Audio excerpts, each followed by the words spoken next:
بسم اللہ الرحمن الرحیم۔ سورہ فاتحہ مکیہ، پارٹ نمبر 1۔ سورہ فاتحہ مکیہ، سورہ فاتحہ مکہ میں نازل ہوئی۔ وہی 7 آیات رکوعہا، اس میں 7 آیتیں ہیں اور 1 رکوع ہے۔ بسم اللہ، شروع اللہ کے نام سے، الرحمن جو بے حد مہربان، الرحیم نہایت رحم والا ہے۔ الحمدللہ، سب تعریفیں اللہ کے لیے ہیں، رب العالمین جو پالنے والا ہے سارے جہان کا، الرحمن جو بے حد مہربان ہے، الرحیم نہایت رحم کرنے والا۔ مالک جو مالک ہے، یوم الدین روز جزا کا، ایاکا تیری ہی، نعبدو ہم بندگی کرتے ہیں، و ایاکا اور تجھ سے ہی، نستعین مدد چاہتے ہیں۔ اہدنا بتلا ہم کو، الصراط المستقیم راہ سیدھی، صراط الذین راہ ان لوگوں کی، انعمت علیہم جن پر تو نے فضل فرمایا، غیر المغضوب علیہم جن پر نہ تیرا غصہ ہوا، ولا الضالین اور نہ وہ گمراہ ہوئے۔ تفسیر۔ سورہ فاتحہ، بسم اللہ الرحمن الرحیم۔ رحمان اور رحیم دونوں مبالغہ کے صیغے ہیں، اور رحمان میں رحیم سے زیادہ مبالغہ ہے۔ ترجمے میں ان سب باتوں کا لحاظ ہے۔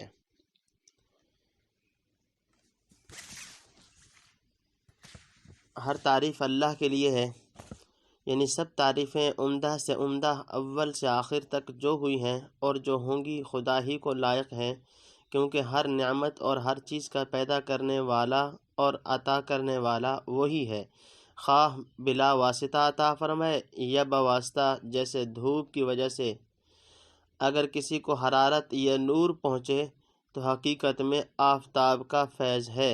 شعر۔ حمد را با تو نسبت است درست، بردر ہر کے رفت بردرست است۔ تو اب اس کا یہ ترجمہ کرنا کہ ہر طرح کی تعریف خدا ہی کو سزاوار ہے، بڑی کوتاہی کی بات ہے، جس کو اہل فہم خوب سمجھ سکتے ہیں۔ عالمین کے معنی۔ مجموعہ مخلوقات کو عالم کہتے ہیں، اور اسی لیے اس کو جمع نہیں لاتے، مگر آیت میں عالم سے مراد ہر جنس، مثلاً عالم جن، عالم ملائکہ، عالم انس وغیرہ وغیرہ ہیں، اس لیے جمع لائے ہیں تاکہ جملہ افراد کا مخلوق جناب باری ہونا خوب ظاہر ہو جائے۔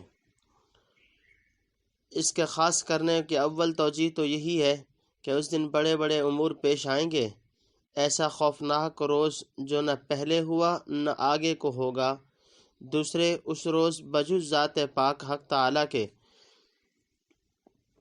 کسی کو ملک و حکومت ظاہری بھی تو نصیب نہ ہوگی۔ لمن الملک اليوم للہ الواحد القہار۔ ایاک نعبد کی تفسیر۔ صرف اللہ سے استعانت۔ اس آیت شریفہ سے معلوم ہوا کہ اس کی ذات پاک کے سوا کسی سے حقیقت میں مدد مانگنی بالکل ناجائز ہے۔ ہاں، اگر کسی مقبول بندہ کو محض واسطہ رحمت الہی اور غیر مستقل سمجھ کر استعانت ظاہری اس سے کرے تو یہ جائز ہے کہ یہ استعانت در حقیقت حق تعالیٰ ہی سے استعانت ہے۔ اہل انعام اور اہل غضب۔ جن پر انعام کیا گیا وہ 4 فرقے ہیں: نبیین، صدیقین، شہداء، صالحین۔ کلام اللہ میں دوسرے موقع پر اس کی تصریح ہے، اور المغضوب علیہم سے یہود اور ضالین سے نصارہ مراد ہیں۔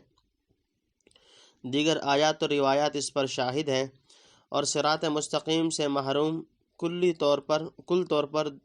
دو طرح پر ہوتی ہے: عدم علم، یہ جان بوجھ کر کوئی فرقہ گمراہ اگلا پچھلا ان دو سے خارج نہیں ہو سکتے۔ سو نصارہ تو وجہ اول میں اور یہود دوسری میں ممتاز ہیں۔ قرآن میں سورہ فاتحہ کی حیثیت۔ یہ سورت خدا تعالیٰ نے بندوں کی زبان سے فرمائی کہ جب ہمارے دربار میں حاضر ہو تو ہم سے یوں سوال کیا کرو۔ اس لیے اس سورت کا ایک نام تعلیم مسئلہ بھی ہے۔ اس سورت کے ختم پر لفظ آمین کہنا مسنون ہے اور یہ لفظ قرآن شریف سے خارج ہے۔ معنی اس لفظ کے یہ ہیں کہ الہی ایسا ہی ہو، یعنی مقبول بندوں کی پیروی اور نافرمانوں سے علیحدگی میسر ہو۔ اس سورت کے اول نصف میں اللہ تعالیٰ کی ثناء و صفت اور دوسرے حصہ میں بندہ کے لیے دعا ہے۔ فائدہ غیر المغضوب علیہم الی آخری۔